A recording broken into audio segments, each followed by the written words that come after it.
Before this video starts, if you enjoyed this video, there are many more like it already on the channel with many more like it to come in the future, so subscribe. I'm trying to hit 125,000 subscribers by the end of the year, so I'd really appreciate it. I upload daily on this channel, so if you're looking for some consistent basketball talk, this is the place for it. Also, drop a like on this video. It only takes 1 second and makes a massive difference. Also, real quick, I just did a video on the Denver Nuggets and the future of that team, and that video fucking tanked. So if you could do me a favor and watch that one after this one, it would be much appreciated.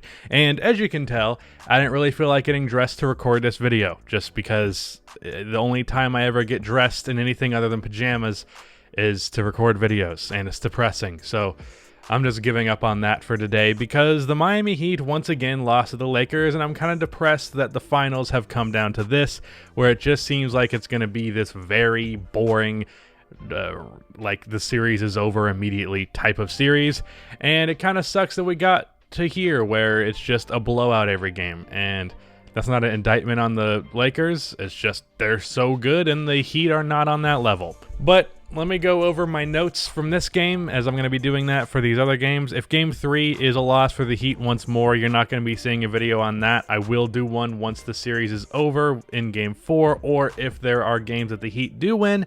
So, yeah. So, first thing I wrote down was the Heat were hitting their threes, but they need someone to go off in this game, not just play solid basketball. And yeah, that was accurate. They were hitting their shots for the most part, but nobody really went off outside of Kelly Olynyk for like 3 minutes, and then he played for the rest of the game and played like shit. But hey, he had those good couple of minutes, so let's just play him for the rest of the game despite the fact that he's a huge defensive liability. Alex Caruso's flop was a bunch of bullshit. No contact, basically he just flailed around. Stupid ass call, and that is correct. That call really annoyed me. I don't have any points here. That doesn't really matter all that much because it resulted in nothing, but call was stupid. Nunn was playing well, finding the open man, and being aggressive. Speaks for itself. And then I wrote down, this is an important one, Heat running the system a lot better, but Jimmy needs to be more aggressive. Dude had Rondo on him for multiple possessions, and he didn't attack. Now, I will say about Jimmy Butler, I don't think this was a bad game for him whatsoever. As a matter of fact, I think it was a pretty good one. But in order for the Heat to win this game, they needed a great game from Jimmy Butler. I tweeted before this game started that the Heat need like a 40 bomb from Jimmy Butler in order to win this game, and he obviously did not deliver that. And that does speak to the weakness of Jimmy Butler, which is like, hey, this guy is about as good as you can get without being a number one option on a championship team, but he's still not that. And what's sad in this case is the Lakers have two of those guys, and the Heat have none. Jimmy got a bunch of assists, and he was fairly aggressive. He got to the free throw line a lot, but just wasn't quite as aggressive as you'd like. And there, as I said in this note, there were a couple possessions where Rondo was checking him, and he just didn't go after him. Now, Rondo one-on-one is not a horrible defensive player, but he's too small for Jimmy Butler to be passing the ball. Lakers playmaking is too good to run a zone. Rondo and LeBron are picking it apart. Stop running a zone. Once again, that one kind of speaks for itself, but the Heat found success in the conference finals against the Celtics with their zone. But the difference is, the best way to pick apart a zone is by having guys who can find the openings with good playmaking. The Boston Celtics pretty lacking in playmaking. The Lakers not lacking in playmaking. Rondo is a great playmaker. LeBron is a great playmaker. They found every hole that was in that defense and they picked it apart. You can't run a zone against the Lakers, especially when both of those guys are on the court. There was times where Anthony Davis was open under the basket. You didn't think those guys were going to find him? Are you kidding me? Another bad call, Kendrick Nunn got called for a foul on a box out, and I just wrote in all caps, what the fuck? I do think the officiating was pretty much even in this game, but the Lakers got two real dumb calls. Like, the actual officiating, I think, was even, but it was not a good look that the two stupidest calls of this game came against the Miami Heat. At this point in the game, Anthony Davis could not miss a shot. Now, he wasn't missing earlier, but he had like 15 points in the third quarter, and I just wrote down, this series is over. Now, it's not necessarily over. That was a bit of an overreaction on my part, but Anthony Davis went the fuck off in this game, and it's looking like he's going to win Finals MVP, but that's a whole nother conversation. Then it came to the point where the Heat were actually scoring pretty consistently, but then they couldn't stop the Lakers on defense whatsoever. And then finally, when the Heat kind of figured out the Lakers on defense, or at least the Lakers cooled down a little bit, Then the Heat couldn't score. So it's like they couldn't both score the ball and play defense at the same time. It had to be one or the other, and that's obviously a losing formula. I also wrote down playoff Rondo bruh after he hit like 3 3-pointers in this game. And yeah, that's pretty much all I said. The Heat made this one interesting, and being that they were missing both Dragic and Bam Adebayo, I do commend them for that. But this game was really kind of over immediately. They gave it a fight, but like it was kind of obvious the whole way through that the Lakers were going to win this game, and the Heat did have opportunities to take over, but they just never did. They got right to the cliff side of making it, but then they got right to the edge of doing it, and then they just didn't. So everyone now has blue balls. That's a horrible fucking metaphor, but here we are. So Game 2, Lakers win. Anthony Davis goes the fuck off. I don't remember what his exact stat line is, but damn.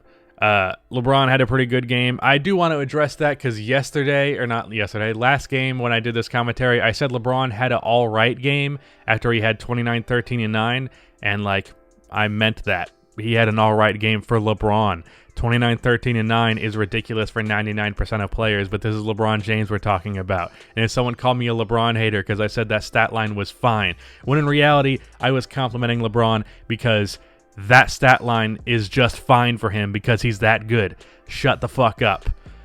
Anyways, let's talk about the Heat and what they can do to actually come back in this series, because this title is Are the Heat Screwed? And I don't know for sure that they are, specifically because they put up a much better fight in this game without 2 of their 3 best players, and it's possible that those two players come back for game 3 and 4 and whatever other games go on. So if those guys can come back, play at least like 80% of what they were, and then this effort and energy can translate into further games, Jimmy Butler continues to play as well as he has, even though he needed to play better to win this game, there's a chance they make it a series. And the way they do that is not playing a zone, putting Bam Adebayo on Anthony Davis to have him just be the best matchup possible. Fuck having the help defense thing. Fuck worrying about him getting in foul trouble. Just put the best matchup you can on Anthony Davis. And if Anthony Davis is killing Bam Adebayo, then you just gotta tip your hat. Also, the Heat need to, and specifically Jimmy Butler, needs to be more one-on-one scoring based. Look, no one loves a good offensive system more than me. Nobody loves some people love three-point shooting more than me, but I am very fond of the modern basketball philosophies. I like teams that pass a lot, and I like three-point shooting. And it's generally a good thing to have. You won't see me arguing with that. But in order to win a playoff game, especially a playoff game against the fucking Lakers, you need a guy to go off. And you can't just keep relying on, oh, we're going to pass it around the perimeter 4 times until we find a kind of open shooter, and then they shoot it, and then maybe it goes in. Because I saw the Heat do that over and over and over and over again, and it just was not working. Also, I think the Heat should take a little bit of play out of the Lakers playbook and hunt for mismatches. Again, Jimmy Butler was being guarded by Rondo in parts of this game, and he didn't go after him, and that's a problem. I understand offensive systems are great. My biggest gripe with the Clippers was they didn't have an offensive system, and we saw where not having one went. But you also need to have that ability to just go into the teeth of a defense and make something happen. Jimmy Butler has that ability, and he's not really doing it all the time. And he just needs to be, like, spamming that. Like, I understand it's simplistic, but Jimmy needs the ball in his hands pretty much every possession going downhill. And it might be repetitive, it might be predictable, but, I mean, fuck. Passing it around the perimeter a million times. The Lakers are prepared for that at this point. Again, defensively, no zone, Bam on Anthony Davis. But in terms of the question, are the Miami Heat screwed? The answer is probably. The Lakers are just too fucking good. It's as simple as that. The Heat played good in this game, especially considering the fact that 2 of their 3 players were hurt. But it just doesn't matter. Anthony Davis was God tier in this game. LeBron James was LeBron James, which is to say he was fine, not holy shit LeBron James. Again, not a LeBron hater. I'm really fucking tired of that. But what do you do? What do you do? The Heat or the Lakers, I know in the first half they were 17 for 20 on 2-pointers. What do you do about that? Other than like making some defensive adjustments, I don't know what the answer to that one is. I understood, like I picked the Lakers to win this one in 6, maybe even 5. but this is shaping up to be one of the worst finals in NBA history. And it could end up being the worst if we see 2 more games of this.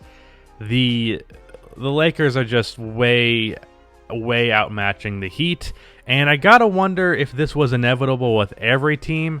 I gotta wonder if the Bucks would be better in this position or the Celtics. I don't know that they would. The Lakers are just really good, and I feel kind of stupid that I doubted this team to begin with. But you know what?